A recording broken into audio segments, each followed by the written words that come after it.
Antes de tener nuestra reflexión en esta hora, les voy a pedir que inclinen su rostro un momento. Vamos a rogar que Dios nos guíe, que nos dirija en la misma. Oremos.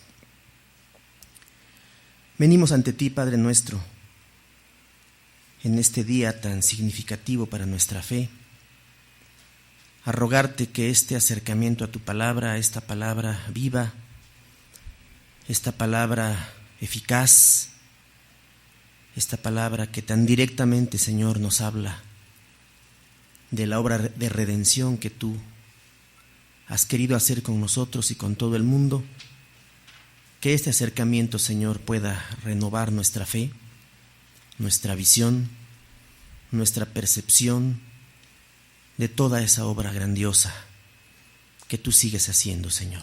Te pedimos que nos guíes, que en este camino de acercamiento a este mensaje tuyo podamos juntos ser bendecidos por tu Espíritu.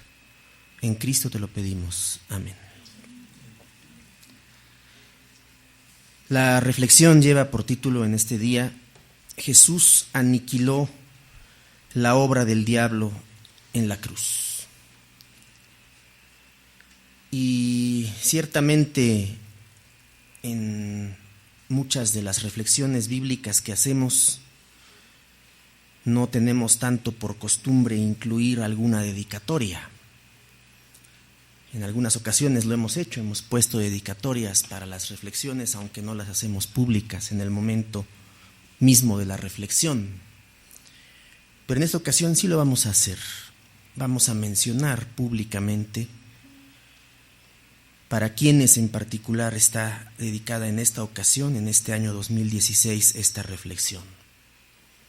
Me refiero a José Luis Aguilar Arroyo, a nuestra hermana Nelly, su mamá, y a toda su familia, que hoy está representada aquí con Osvaldo, con Mara y con nuestro hermano David. Ahí en nuestro programa hay una sección en donde normalmente en estos momentos, en estas circunstancias, ponemos algunas citas y algunas referencias. Ahí en el centro del programa, donde están las grapitas, donde aparecen las grapitas al centro, en la parte inferior, aparece una cita un poquito extensa, realmente no mucho, que dice lo siguiente. Y está aquí, muchas gracias. El camino del Jesús histórico es camino a la cruz. En un primer nivel, por consiguiente, habrá que entender la cruz de Jesús como aquella realidad que, con toda lógica histórica, resulta de su actuación y de su pretensión de poder ofrecer la misericordia compasiva y la salvación de Dios. Cuando alguien se presenta con la autoridad y con el poder con los que se presentó Jesús, contradiciendo con su pretensión a todas las convenciones, cualesquiera que fuesen, como lo hizo Jesús, necesariamente provoca un conflicto en el que finalmente será vencido. Se refiere a Jesús, que Jesús fue vencido. Jesús anuncia como su Padre a un Dios en el que sus coetáneos, sus contemporáneos, no pueden reconocer a su propio Dios. Es una cita un poquito extensa y es fruto del trabajo reflexivo de nuestra hermana Bárbara Andrade, fallecida hace casi 2 años. Ella nació en Alemania, se llamaba Bárbara, pero su apellido no era Andrade. Se casó con un mexicano por allá y se vino a México y se quedó toda su vida aquí, enseñándole teología a los jesuitas en la Universidad Iberoamericana. Posiblemente haya sido la teóloga mexicana más importante de nuestro tiempo. Posiblemente su trabajo, que no circuló para el gran público, porque la teología no circula entre el gran público ni es conocida, ni siquiera en las iglesias, suficientemente, su trabajo consistió en profundizar en el misterio de la cruz de Jesús, entre muchas cosas.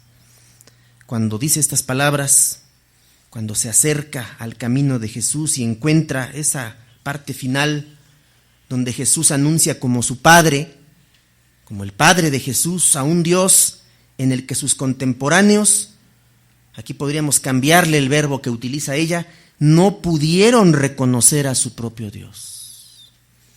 ¿Eran dioses diferentes en los cuales creían Jesús y sus contemporáneos? Parece que sí. Parece que no coincidieron en los rasgos, en los elementos, en esa convivencia que, como subraya el cuarto evangelio, cuando dice, glorifícame con aquella gloria que tuve contigo antes de que el mundo fuese. Caramba, pues Jesús tenía toda la razón, como el verbo encarnado que era, como el logos de Dios, porque había conocido al Padre desde toda la eternidad. Él tenía esa suprema ventaja, extraordinaria ventaja sobre sus contemporáneos, sobre los sacerdotes, sobre los creyentes de su época, porque ellos únicamente habían tratado de conocer a Dios a través de la ley, a través de los sacrificios, a través de los rituales, a través de esos mecanismos que, por supuesto, comparados con la experiencia del Verbo encarnado, pues no eran más que poca cosa. Por eso, Bárbara Andrade, la teóloga fallecida hace 2 años, se expresó de esta manera. Nuestra reflexión el día de hoy tendrá 2 partes. Al final de la primera cantaremos el himno que mencionábamos anoche, Rostro Divino, para completar esta reflexión. La primera sección es el largo camino de Jesús hacia la cruz. Ciertamente abarcar todo el capítulo 18 del Evangelio de Juan y buena parte del capítulo 19 pues rebasa con mucho los límites de tiempo que normalmente tenemos. Pero según el relato juanino, los dirigentes religiosos judíos, en contubernio con los representantes del invasor romano, actuaron ya, como vemos al comienzo del capítulo 18 de Juan, actuaron como propietarios de la vida del profeta de Nazaret, a quien habían secuestrado ilegalmente. Y lo llevaron primero delante de Anás, que era suegro del sumo sacerdote Caifás, el mismo que había anunciado en el capítulo 11 la conveniencia de su muerte en vez de que pudiera morir todo el pueblo, bajo la mirada soterrada, distante y cansada de 2 de los discípulos más aventajados, Pedro y muy posiblemente el propio Juan, como dicen los versículos 15 al 18.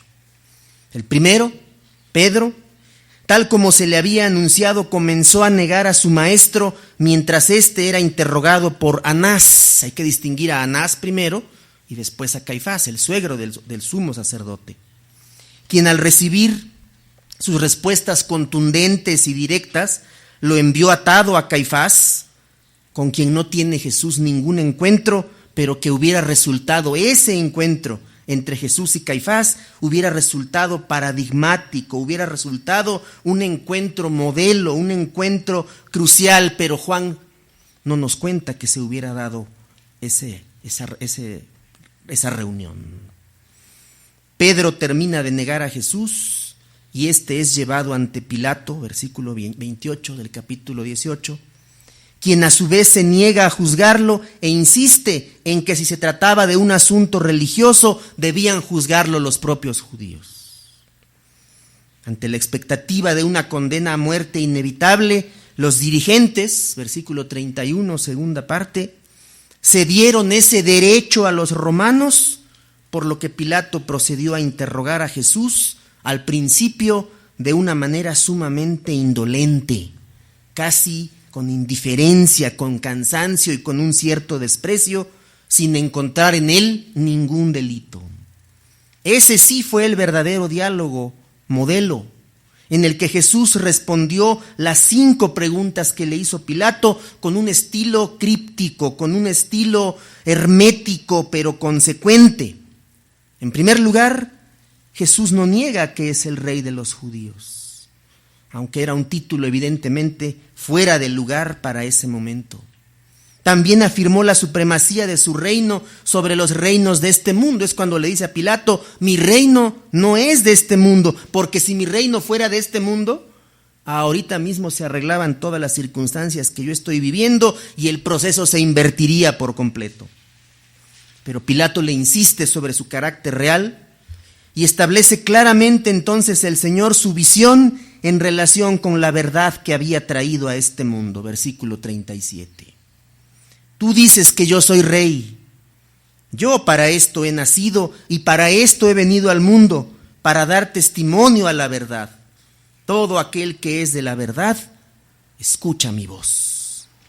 En ese punto finalmente ganó la atención del gobernador romano, quien hizo la pregunta más valiosa, la más notable de todo el relato, incluso en términos filosóficos. La pregunta es, versículo 38, ¿y qué es la verdad?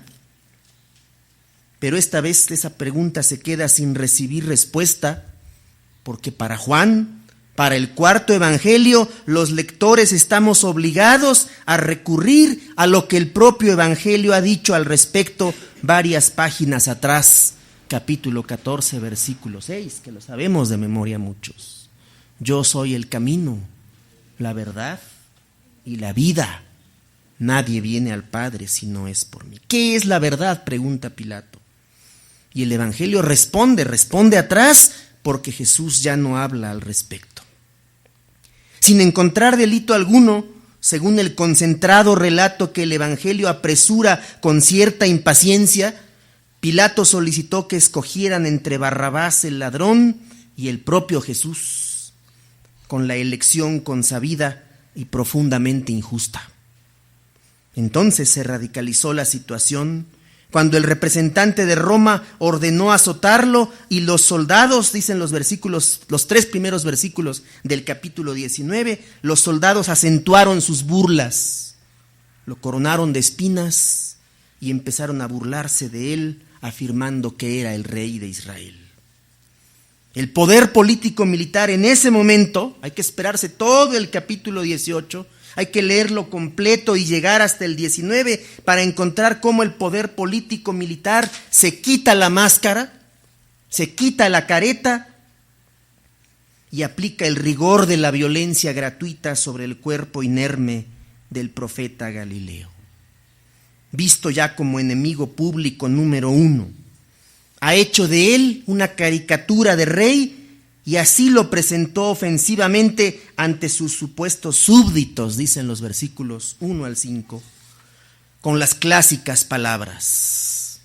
Las palabras que dice Pilato cuando lo presenta a los supuestos súbditos son unas palabras que están grabadas en la historia completa de la humanidad. Esas palabras han trascendido al Evangelio de Juan, han trascendido a la cultura occidental completa, porque esas palabras demuestran y presentan en labios del gobernante, del representante del Imperio Romano, tienen toda la concentración de la verdad cuando dice, aquí está el hombre. Como seguramente Pilato dijo esa frase en latín, el idioma del imperio, esa frase es exe homo. Aquí está el hombre. En esta persona humana, en este ser humano está concentrada completamente toda la posibilidad de la humanidad que puede haber en este mundo. Vaya contraste, vaya paradoja que consigue el cuarto evangelio en el momento de poner en los labios de este personaje la afirmación central de la humanidad completa de Jesús.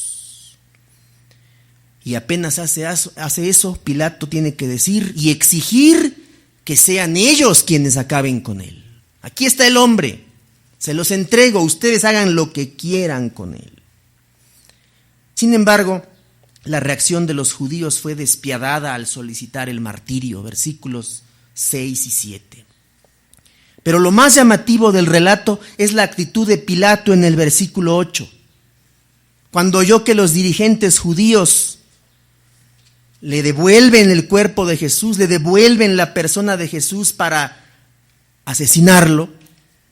Curiosamente el versículo 8 dice que Pilato tuvo ¿qué? Más miedo. El representante del imperio tiene miedo. ¿A qué le tenía miedo Pilato? Era una situación inesperada para el imperio hasta cierto punto, aunque el complot ya estaba tramado desde tiempo atrás, pero en el momento operativo, en el momento crucial en que tenían que dar el paso después de secuestrarlo, torturarlo y ahora a punto de llevarlo a la cruz, ahora el representante tiene más miedo, dice el pasaje. Al retornar para unas nuevas preguntas con Jesús, la confrontación ideológica y teológica entre él y el Hijo de Dios sube de tono y alcanza su clímax. Pues al alarde de poder de que hizo gala el romano, versículos 9 y 10, cuando le dice: ¿no te das cuenta de que estás en mis manos y de que si yo quisiera te podría soltar? Jesús vuelve a responder con el orgullo judío y la convicción mesiánica de que uno más grande que Pilato está detrás del escenario y de toda la situación. Versículo 11. No tendrías ningún poder sobre mí si Dios no te lo hubiera dado. El hombre que me entregó es más culpable de pecado que tú. Esta exculpación que hace el propio Señor acerca de Pilato, cargando la culpa de todo el procedimiento a aquella persona que lo había traicionado, también es de llamar la atención en el cuarto evangelio. La suerte estaba echada definitivamente y ya nada detendría el asesinato a mansalva. Con el poder religioso delegado en el brazo secular e imperialista que recibió el derecho de asesinar a Jesús, todo se precipitaría irremediablemente. Y todavía el cuarto evangelio, versículo 12, insiste en que Pilato trató de librarlo de la muerte. Pero a ese intento siguió que el propio Pilato se vio orillado a entregarlo para la crucifixión después de un esfuerzo teatral que azuzó mayormente a la multitud de fanáticos religiosos. Crucifícalo. Ya no queremos nada con él. No serás amigo del César si no lo sacrificas. Él no es amigo del César y nosotros sí. Dos aspectos destacan en el dramático momento. Primero, versículo 14, primera parte, el momento litúrgico del suceso no se le olvida al cuarto evangelio. Dice: faltaba un día para la fiesta de la Pascua y eran como las 12 del día. Es de llamar la atención la manera en que el cuarto evangelio se detiene cuando va avanzando el drama y da esas pautas litúrgicas dentro de la descripción del acontecimiento para que después coloque, apenas hace esa alusión litúrgica, el evangelio coloca la confesión de lealtad y pertenencia al imperio por parte de los judíos en el versículo 15, tal como los romanos deseaban escucharlo. Nosotros no tenemos más rey que César. Él es nuestro emperador, Él es nuestro rey, y entonces el judaísmo representado por estos dirigentes y líderes está en la orilla y está en su crisis más profunda.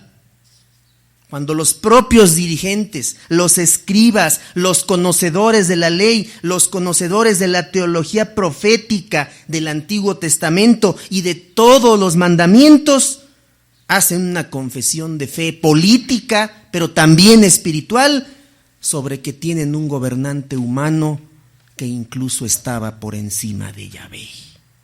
No tenemos más rey que César. De allí en adelante lo que estaba por acontecer no es más que un añadido previsible en el relato al ser entregado Jesús para subirlo a la cruz, versículo 16. Y el Via Crucis, como se conoce hoy, estuvo lleno de simbolismo y de alusiones a la tradición. Lo primero, es Jesús mismo quien carga la cruz, versículo 17. El nombre del lugar, el Gólgota, el monte de la calavera. Y todavía en el versículo 18, la compañía de los otros crucificados. Otras 2 personas crucificadas. El laconismo del evangelio es brutal. Su concisión, su brevedad, su claridad para decir las cosas, versículo 18. Allí clavaron a Jesús en la cruz. Y el letrero, el famoso INRI de la tradición, ordenado por Pilato, fue una información Claro que sí, pero también una advertencia y una auténtica parodia para el judaísmo servil y sometido. Por eso los dirigentes judíos protestan en los versículos 21 y 22, porque el letrero dice: Jesús de Nazaret, Jesús Nazareno, Rey de los judíos, no como propuesta, o como ellos le reclaman y le dicen: a ver, ¿por qué pusiste eso? Debiste poner: Él decía o se hizo llamar Rey de los judíos, lo cual era un completo infundio. Pero Pilato parece que se desquita de ese judaísmo servil y sometido y responde con las características que ya sabemos. Lo que escribí, escribí y así se queda. Lo escrito, escrito está.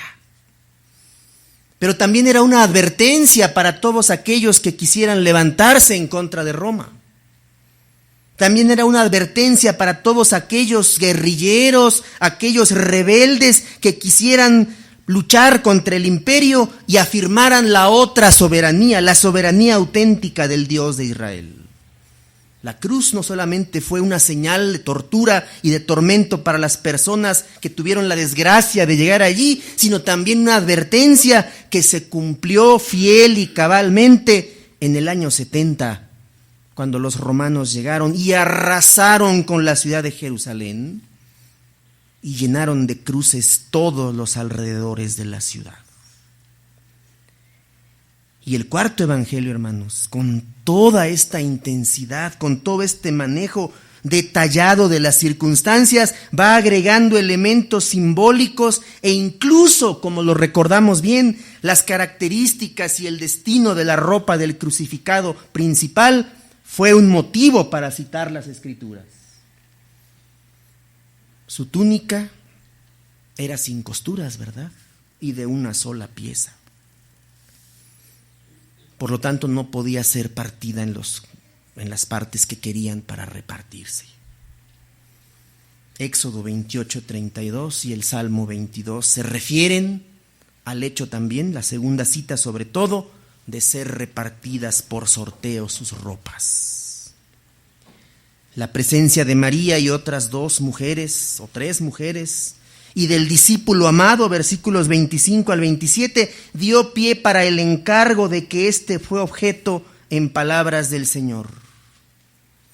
Y claro, en el versículo 28, 27, no puede faltar la referencia teológica que el propio evangelista hace para mostrarnos y para señalar con toda claridad qué era lo que estaba pasando en ese instante en la conciencia misma de Jesús. Dice el texto: Jesús sabía que ya había hecho todo lo que Dios le había ordenado. En ese momento mismo la conciencia de Jesús es abordada por el Evangelio, e incluso antes de decir una de las 3 frases que consigna este Evangelio, de las 7 famosas frases de Cristo en la cruz, 3 que refiere Juan, el Evangelio se introduce a la conciencia del siervo sufriente que es Jesús y subraya que él ya sabía que había hecho todo lo que Dios le había ordenado. Y para que se cumpliera la Escritura, dijo: tengo sed. Y agregó otra expresión luego de probar el vinagre ofrecido compasivamente para potenciar el sabor del momento: consumado es. He terminado todo lo que el Padre me pedía hacer. Estas 3 únicas frases son las que aparecen en esta versión de la Pasión. Y la última parte del versículo 30 es otra prueba del laconismo juanino, de la concisión, de la brevedad, de la manera en que cuenta las cosas el cuarto evangelio. Luego inclinó su cabeza y murió. Ni siquiera en ese punto tan álgido y crucial, el cuarto evangelio olvida su clarividencia litúrgica al recordar el día que era y la ubicación cronológica en el marco de la fiesta. Versículo 31. En ese versículo,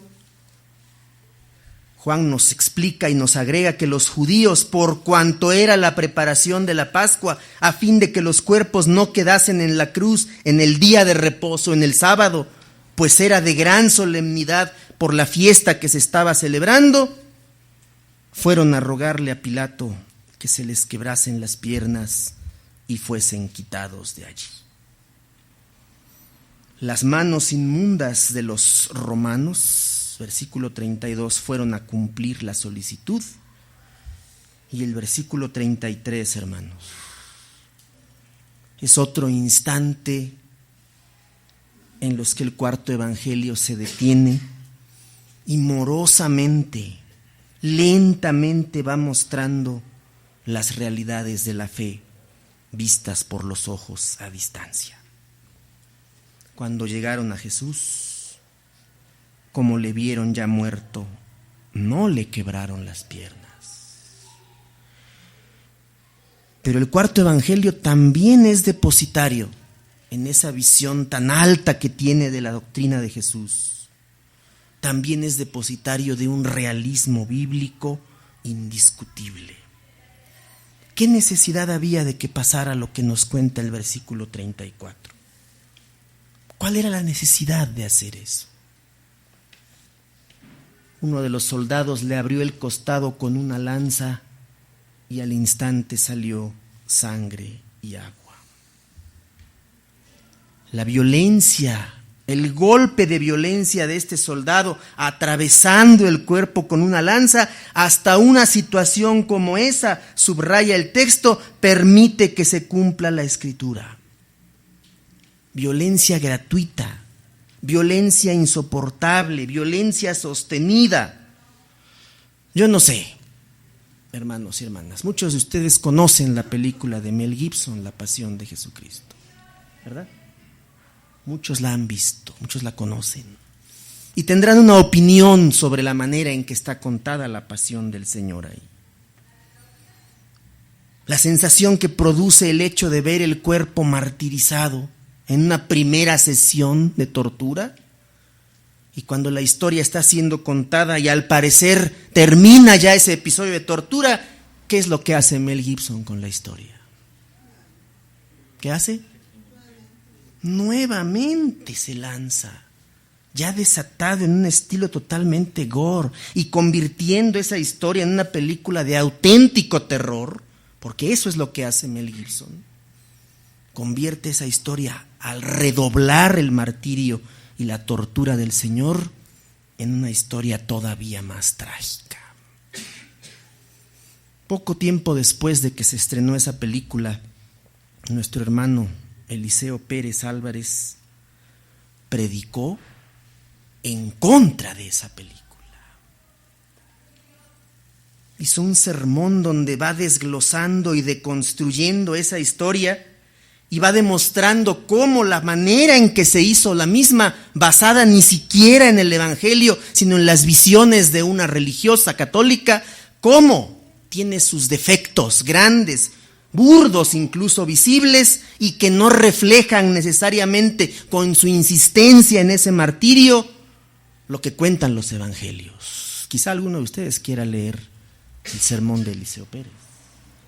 Cómo va desglosando, cómo va revisando cada parte y cómo incluso hay un elemento en esa historia de Gibson, hay un elemento sobrenatural, extraño, donde incluso los niños son objeto de una satanización. Los niños son la plaga, los niños son la peste, y todos los grupos marginados que aparecen en la historia son parte de esa visión cerrada y limitada, muy lejana de lo que el Evangelio explica sobre el martirio y el sacrificio de nuestro Señor. Versículo 37, segunda parte. El narrador da fe finalmente de que todo es verdadero. 36 y 37. Porque estas cosas sucedieron para que se cumpliese la escritura. No será quebrado hueso suyo. Y también otra escritura dice, mirarán al que traspasaron. Y el 35 sobre todo. El que lo vio da testimonio y su testimonio es verdadero y él sabe que dice verdad para que vosotros también creáis. Y le hemos creído al cuarto evangelio, ¿verdad? El propósito que tuvo el cuarto evangelio se ha cumplido en nosotros aquí presentes. Hemos creído ese relato y hemos tomado en serio y de buena fe todo lo que él nos transmitió. Jesús aniquiló las obras del diablo en la cruz, dice Primera de Juan capítulo 3. Más allá de cualquier forma de pasividad, de inacción que el relato evangélico presenta mediante el inconfundible recurso del realismo, pues al ser el cuerpo de Jesús propiedad en los hechos de sus secuestradores, torturadores y asesinos, la tradición juanina se remontó en el tiempo y al revisar con un fuerte sentido teológico y cristológico lo sucedido, encontró que los hechos visibles escondieron una realidad que muy pocos percibieron. A la constatación de que el mal diabólico procede de una práctica persistente de pecado y desobediencia, versículo 8 de Primera de Juan 3, el que practica el pecado es del diablo, porque el diablo peca desde el principio, le sigue una de sus más grandes afirmaciones sobre la salvación. Para esto apareció, para esto surgió, para esto se manifestó y vino el Hijo de Dios, para deshacer, para aniquilar, para desactivar las obras del diablo, dice la segunda parte de ese versículo. Los invito a que recordemos las palabras de Colosenses 2, versículo 15, donde de una manera muy parecida el apóstol Pablo, quien con los ojos de la fe se dio cuenta de qué otras cosas estuvieron pasando en la cruz en el momento climático, en el momento crítico del sacrificio del Señor, de una manera muy parecida a San Pablo, se va a expresar Primera de Juan en este versículo que hemos visto. ¿Qué dice Colosenses 2:15? Y despojando a los principados y a las potestades, los exhibió públicamente, triunfando sobre ellos en la cruz. Los exhibió públicamente a los principados y a las potestades, a los poderes del mundo, a los poderes espirituales, y triunfó sobre ellos en la cruz. Aquí el verbo crucial, el verbo relevante en la expresión de San Pablo es el verbo exhibir. Exhibir es denunciar, exhibir es desnudar, exhibir es quitarle el velo a esos poderes y demostrar cómo es que son, sin caretas, sin máscaras, como lo que son, criminales, destructivos, contrarios a la voluntad de Dios. Pero las personas que estaban en ese momento, aquel Viernes Santo inicial, ¿se dieron cuenta de esto? Estaban conscientes de la trascendencia, de las dimensiones de lo que estaba aconteciendo. Probablemente después, cuando el Evangelio cuenta que hubo oscuridad, que hubo terremoto y que incluso los sepulcros se abrieron, posiblemente en ese momento sintieron algo extraño, diferente, distinto de todas las cosas. Pero así como Pablo escribió estas palabras para afirmar lo que estaba pasando en la cruz, el apóstol Juan en la primera carta, capítulo 3, observa a Jesús con los ojos de la fe, realizando una acción trascendental en el marco del proceso encaminado a obtener la salvación mediante un sacrificio sangriento operado en la cruz, sin siquiera moverse, sin siquiera decir las palabras más que las que están registradas y que tenemos que sumar para que nos dé ese conjunto de 7 frases que ni siquiera están completas en algún evangelio. Siendo objeto el Señor en la cruz de maledicencia, abandono y un rechazo absoluto. A la negatividad de la muerte prematura instalada como su destino histórico, la visión superior de un Cristo triunfante por el sufrimiento autoasumido le permite al apóstol alcanzar la perspectiva divina de todo lo que hizo Jesús en las alturas infamantes de la cruz. No es casualidad. En estas cosas no hay casualidades. En el propio cuarto evangelio aparece la figura de Jesús anunciando que Él, tal como la serpiente de Moisés en el desierto, ¿recordamos? Tal como aquella serpiente de bronce fue levantada en el desierto para que quien volteara a verla obtuviera sanidad y redención y salvación física y espiritual, así como la serpiente de bronce fue levantada en el desierto por Moisés, así el Hijo del Hombre tiene que ser levantado, subido, puesto delante de todos, primero que nada, para ser objeto de escarnio, de escándalo, de ofensa y posteriormente para alcanzar la plenitud de la salvación. Al anular las obras del máximo enemigo, como dice el versículo, aquel que estaba detrás de todos los opositores al evangelio del reino, Lucas, lo recordábamos el jueves, dice textualmente que cuando Judas empezó a hacer el trámite y la negociación para entregar a su maestro, en ese momento, dice Lucas, entró Satanás en él. Ese opositor mayúsculo, ese enemigo máximo estaba detrás de todos los opositores al evangelio del reino, y el maestro, Mesías y Salvador consiguió instalar contra todo ello un nuevo principio de vida entre sus seguidores, los seguidores del cuarto evangelio, las comunidades del discípulo amado que aparecen reflejadas en esas 3 cartas, en el evangelio e incluso en el Apocalipsis. Esos creyentes sinceros anhelaban participar de ese evangelio y experimentarlo en todas las áreas de su vida, como dicen las cartas, para poder ser incorporados a la vida eterna de Dios, pletórica, llena de gracia, paz, justicia y verdad. Desde España, en estos precisos días, el día 22 de marzo para ser exactos, nuestro hermano Carlos Osma ha escrito lo siguiente: en estos días en que los medios masivos de comunicación hacen varias cosas con el Vía Crucis, ¿verdad? Creo que nunca como este año se había estado pasando en directo la representación del Vía Crucis. Y él le pone por título a su texto Vía Crucis en directo, como dicen en España, Vía Crucis en vivo, diríamos acá. Y escribe, acá está: mientras Jesús se comportó como un predicador itinerante más o menos, ¿qué?, provocador en Galilea, su vida no corrió peligro. Estaba a salvo con el secreto mesiánico y estaba en la clandestinidad. Pero cuando se atrevió a enfrentarse en Jerusalén con los poderes de su tiempo, los dos, el religioso y el político, acabó muriendo como muchas otras personas incómodas han acabado a lo largo de la historia.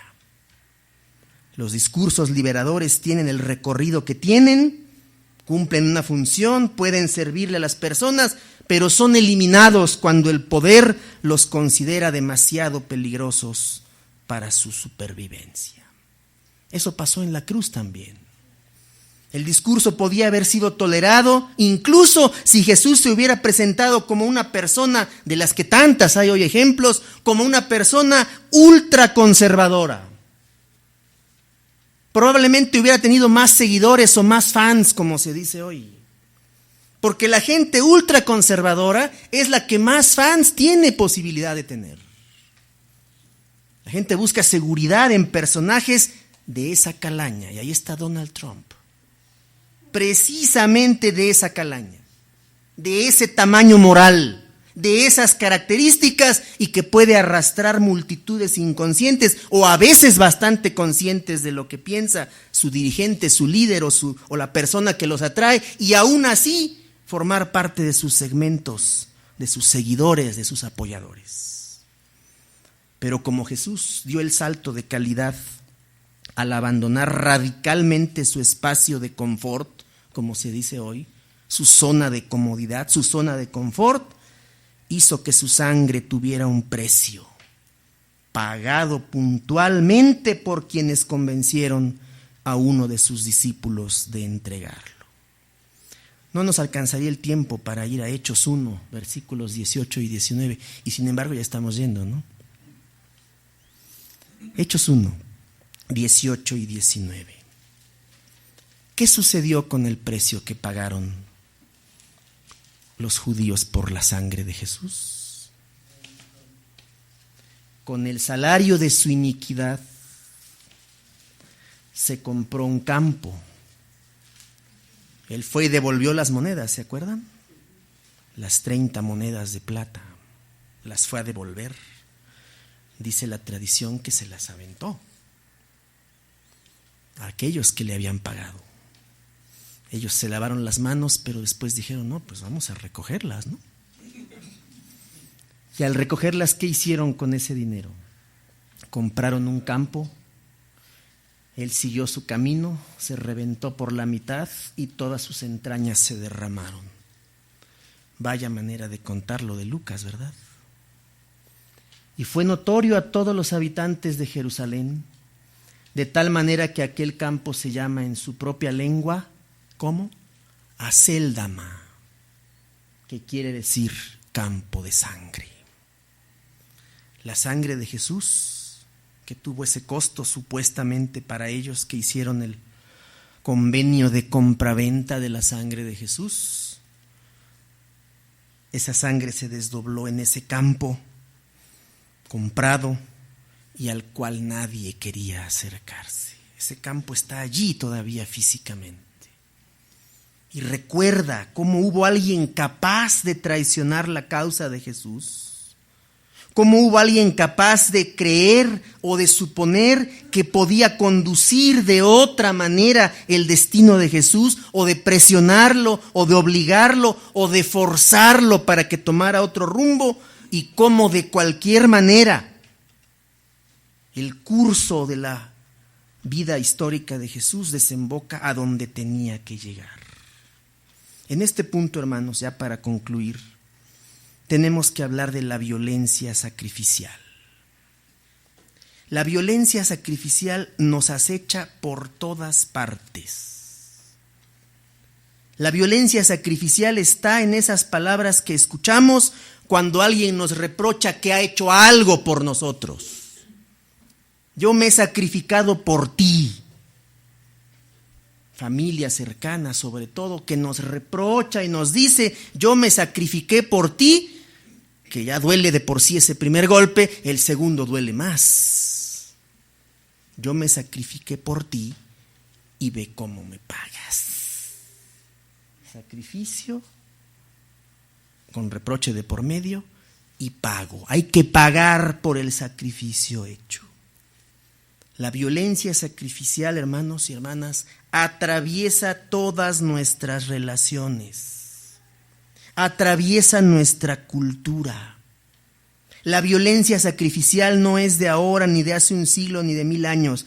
Fue y estuvo presente en el momento en que esa violencia se aplicó sistemáticamente contra el cuerpo, contra la parte física de Jesús, y representó una etapa crucial en la ruta de la superación de todas las violencias humanas en la historia. Y apenas decimos eso y tenemos que hablar de Bruselas. La violencia es nuestra compañera cotidiana. La violencia no nos abandona, la violencia no nos deja, la practicamos como violencia verbal, la practicamos como violencia simbólica, la practicamos también como violencia física, y somos portadores, a veces negándola, a veces luchando con ella, a veces asumiéndola y tragándonosla, pero la violencia sigue presente por toda nuestra vida. En el cuerpo de Jesús, la violencia se aplicó de manera sistemática. Hay por ahí un poema de José Emilio Pacheco que habla de los ingenieros de la tortura. ¿Hay especialistas para torturar en este país? Claro que los hay. Es toda una técnica. Cuando existía la Escuela de las Américas en los Estados Unidos, donde se enseñó a todos los ejércitos latinoamericanos a torturar a los rebeldes que había en nuestro continente, allí se concentró la gran tradición de los especialistas en la tortura. Nosotros, por supuesto, no llegamos a tanto. Lo que sí hacemos es aceptar que la violencia siga formando parte de nuestra vida. A veces resistimos, ya lo dije, a veces nos molesta, a veces nos complica la existencia y es cuando reaccionamos mínimamente. Y está bien, qué bueno. Hay una lucha ahora formal, legal, contra la violencia doméstica, por ejemplo, en los hogares, en los matrimonios, padres con hijos. Hay una lucha formal, directa, legal, que aparentemente va caminando y está muy bien todo eso. Pero la violencia sacrificial no se desarraiga con buenas intenciones o solo con leyes, que por supuesto pueden ser útiles, pero no basta con eso. Ahí en nuestra segunda página de nuestro programita de Semana Santa está con letra calada en blanco, en ese recuadro que también ponemos o hemos puesto todos estos años en Semana Santa. Ahí hay un segmento de una predicación de Raniero Cantalamezza. Cantalamezza es un religioso capuchino que predica todos los Viernes Santos en la Casa Pontificia en el Vaticano. Es el predicador oficial del Vaticano. Y se pueden leer, lo decíamos el otro día, se pueden leer sus sermones en español completos, tal como los ha presentado en los últimos años en ese lugar. ¿Y qué dice nuestro hermano Raniero sobre el sacrificio de Cristo? El sacrificio de Cristo contiene un mensaje formidable para el mundo de hoy. ¿Qué hace? Grita al mundo que la violencia es un residuo arcaico, pasado de moda, que ya no debería estar entre nosotros. Una regresión a estadios primitivos y superados de la historia humana. Eso es teórico. Y si se trata de creyentes, de un enorme retraso culpable y escandaloso en la toma de conciencia, y aquí viene la frase que usamos hace un momento, del salto de calidad realizado por Cristo. El salto de calidad realizado por Cristo está en el capítulo 10 del Evangelio de Juan. Allí está el salto de calidad cuando el Señor dice: a mí nadie me quita la vida. ¿Qué dice? Yo la pongo por mí mismo, nadie me la quita, nadie me la va a arrancar. Yo soy el que la entrego. Yo soy el que la doy y nadie me la quita. Juan 10:18. Nadie me quita la vida. Versículo 17. Por eso me ama el Padre, porque yo pongo mi vida para volverla a tomar. Nadie me la quita, sino que yo de mí mismo la pongo. Tengo poder para ponerla y tengo poder para volverla a tomar, porque este mandamiento recibí de mi Padre. ¿Y cómo reaccionaron los que escucharon esto? ¿Con un sonoro aplauso? Pero reaccionaron de una manera, dice el versículo 19. ¿Qué causó? Disensión, controversia, causó problemas, causó un daño ideológico y cultural, movió el agua, alteró el pensamiento de la gente contemporánea de Jesús. Ese es el salto de calidad realizado por Cristo. Parecería contradictorio y lo es. Parecería paradójico y lo es. ¿Cómo es que dice el Jesús resucitado eso cuando se escribe el Evangelio, si tantos testigos hubo de la muerte física del Señor y verdaderamente fue golpeado, lastimado, torturado y masacrado por el Imperio Romano? ¿Por qué dijo el Jesús resucitado eso?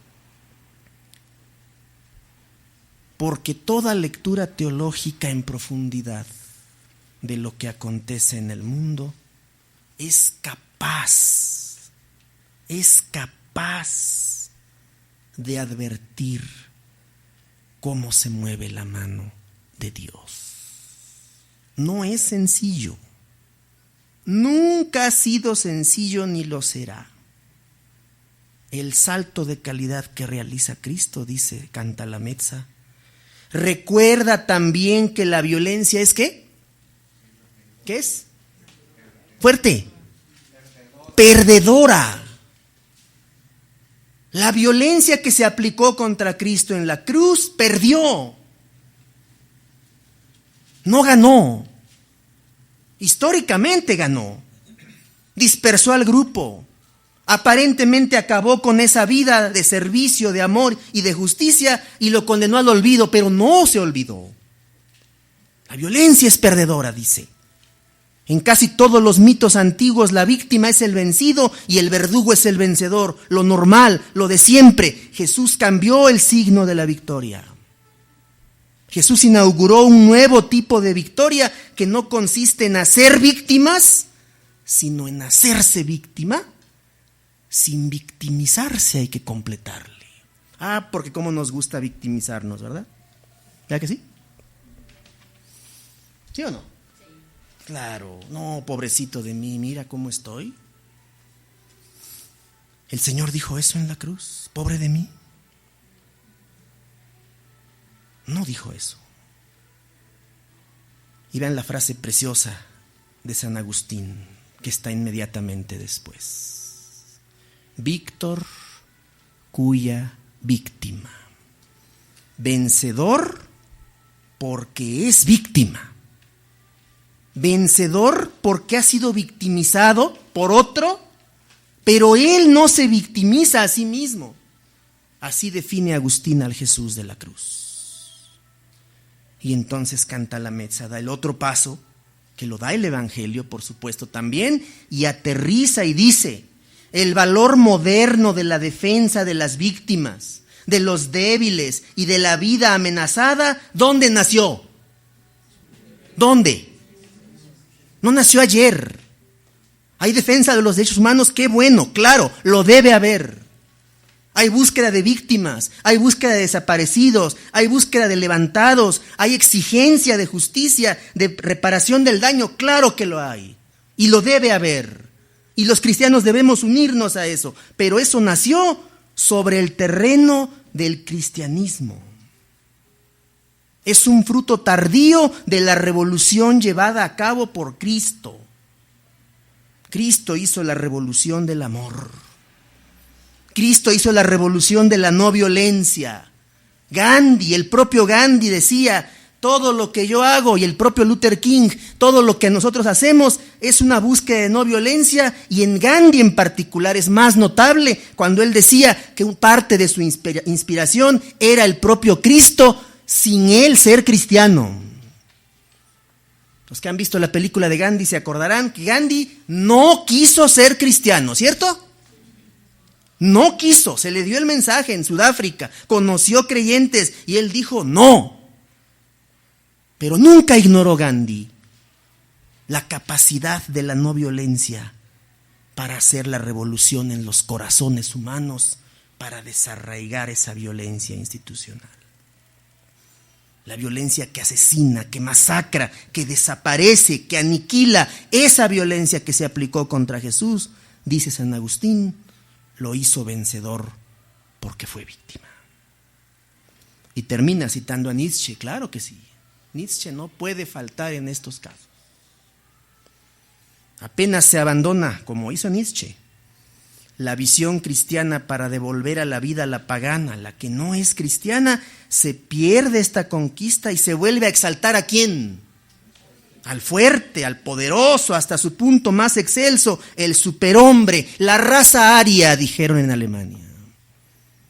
Y como nuestra raza blanca, tremendamente blanca y transparente, es la que debe prevalecer, los que no son así no merecen vivir. Y entonces Nietzsche define a la visión cristiana como una moral ¿de qué? De esclavos, fruto del resentimiento impotente de los débiles contra los fuertes. ¿Jesús tuvo resentimiento impotente contra sus verdugos? ¿Qué dijo sobre ellos en la cruz? Anoche recordábamos que los verdugos de Jesús no sabían lo que hacían ni lo que decían. El Señor tiene los arrestos todavía en la cruz para decirle al Padre: perdónalos porque no saben lo que hacen. Y terminaremos, hermanos, con unas palabras antropológicas. El pasado miércoles Se escuchó aquí mismo una autorización para utilizar la antropología, así que vamos a usar. Nos dijeron que se puede usar la antropología para interpretar los textos, pues tomemos la palabra. René Girard. René Girard escribe sobre Juan 11:50. El capítulo de su libro se llama Que muera un hombre. Y el libro se llama El chivo expiatorio. ¿Jesús fue un chivo expiatorio? Sí, por supuesto que lo fue. Porque estuvo en manos de un poder violento, institucional, que quiso acabar con él. Pero la transfiguración de la resurrección operada por el Padre en su persona lo convirtió, como dijo San Agustín, en Víctor cuya, ¿qué? Víctima. Y escribe René Girard, ya para terminar, hermanos. Lo esencial de la revelación, bajo el punto de vista antropológico, es la crisis de cualquier representación persecutoria provocada por ella, de perseguir, de estar tras alguien para acabarlo. En la propia pasión de Cristo no hay nada de excepcional desde la perspectiva de la persecución. Cristo había sido el enésimo crucificado en los anales, que así se llamaban los registros romanos, en los anales de la historia del imperio. ¿Cuántas cruces no llevan sobre sus hombros los emperadores romanos? Cientos o miles. La de Jesús iba a ser una más entre todas. Bueno, eran 3. No hay nada de excepcional en la coalición de los poderes de este mundo. Los poderes de este mundo se alían cuando les conviene, cuando tienen un enemigo en común que deben desaparecer y fulminar. Los poderes no tienen problema para coaligarse. Esta misma coalición se halla en el origen de todos los mitos. Y el propio Juan en la primera carta recuerda uno de los mitos centrales en la historia judía y de Occidente, donde está el odio, donde está la muerte fraterna entre hermanos, Caín y Abel. Y dice René Girard, lo asombroso es que los evangelios subrayen su unanimidad. Atención. Los evangelios subrayan su unanimidad, la de los poderes para unirse contra el Señor, pero no para inclinarse delante de ella, no para someterse a su veredicto, como harían los textos mitológicos, todos los textos políticos e incluso los filosóficos, sino ¿para qué? ¿Qué dice? ¿Qué dice ahí al final? ¿Para qué? Para denunciarla como un error absoluto, como la no verdad por excelencia. Eso hacen los evangelios. Y tuvo que ser ese antropólogo que al principio de su carrera, con todo y su herencia católica, era ateo, y que al estudiar todas estas cosas vino a convertirse de nuevo al cristianismo. Él murió apenas en noviembre, en Estados Unidos. Y escribió estas cosas, estudió en profundidad Juan 11:50, y entre otras cosas se sumergió en los evangelios y no le quedó más remedio que convertirse otra vez a Cristo. Y todavía agrega más René Girard. Esta parte la tenemos que leer porque la tenemos que leer. Cierto que la expresión chivo expiatorio no aparece ahí en las Escrituras. Claro que no está, aunque hay formas rituales en las que sí aparece. Pero los evangelios tienen otra que la sustituye ventajosamente. ¿Y cuál es? La del Cordero de Dios. Busquen en internet, en Google, hermanos, imágenes del Cordero de Dios en la tradición cristiana. Busquen los grabados ortodoxos. Busquen los grabados medievales para que se encuentren con el Cordero de Dios como lo que era y lo que es un cordero inocente, que no espera que lo sacrifiquen. Y cuando aparece el puñal y le abre el cuello al cordero, cómo sale el chorro de sangre. Que eso tampoco es lo interesante. Se ve cómo brota el borbotón de sangre del cuello del cordero y cómo hay un cáliz, una copa recibiendo la sangre del cordero. la sangre del Cordero de Dios, según Apocalipsis, no debe caer en la tierra. La sangre del Cordero de Dios que brota de su cuello, que sale en ese borbotón, en ese chorro para llenar el cáliz, es la copa de la Eucaristía. Es la copa del vino, es la copa de la sangre de Cristo, que dice también el Evangelio, que limpia todos nuestros pecados, que los borra, que los elimina, que los aplaca y los destruye para siempre. Al igual que el chivo expiatorio explica la sustitución de una víctima por todas las demás, pero reemplazando las connotaciones repugnantes y malolientes del macho cabrío por las del cordero, enteramente positivas, que expresan mejor la inocencia de esta víctima, la injusticia de su condena, la falta de causa del aborrecimiento de que es objeto.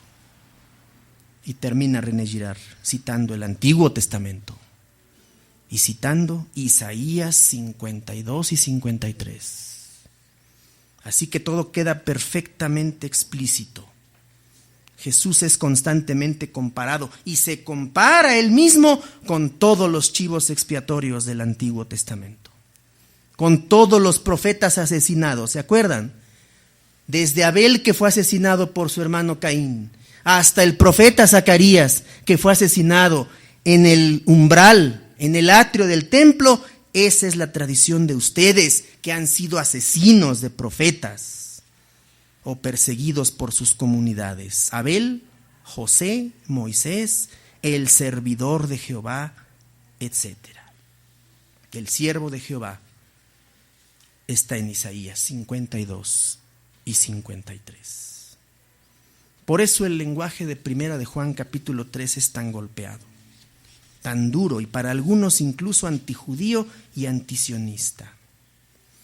El Señor Jesús en el Evangelio le dice de frente a los judíos: vuestro padre es el diablo, ¿se acuerdan? Es muy duro Jesús en el cuarto Evangelio. Y aquí el lenguaje regresa. Los que son hijos del diablo son los que siguen pecando. Son los que pecan no a disgusto, sino disfrutando. El cristiano, el seguidor de Jesús, ya no puede pecar así. Y si peca, tiene abogado que lo defienda. Y su conciencia lo reprende, porque sabe que debe seguir el camino del amor que viene directamente desde los brazos abiertos de la cruz de Jesús. Por eso estamos aquí, hermanos, recordando no a un Jesús derrotado indefinidamente, un Jesús derrotado transitoriamente, que porque entregó su vida, dice en el Evangelio, la recuperó y ahora nos la entrega en una donación total de su persona. Oremos, hermanos.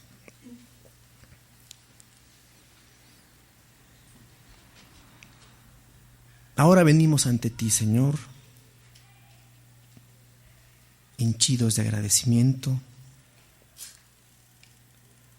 llenos, Señor, de reconocimiento a esa obra tuya en la cruz de Jesús. Seguimos sin comprenderla del todo.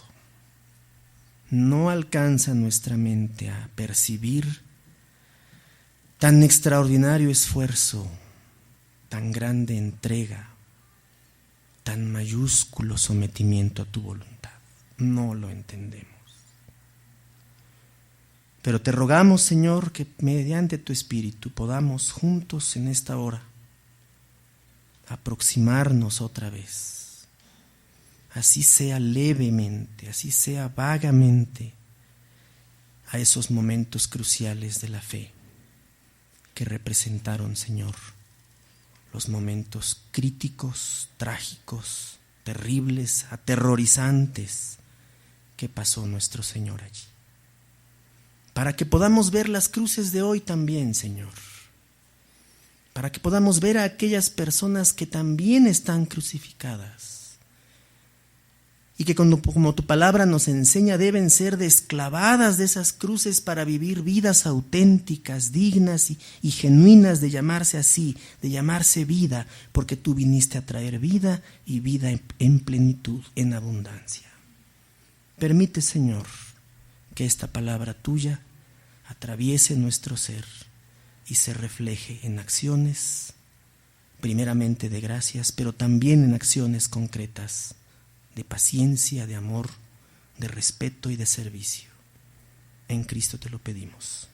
Amén.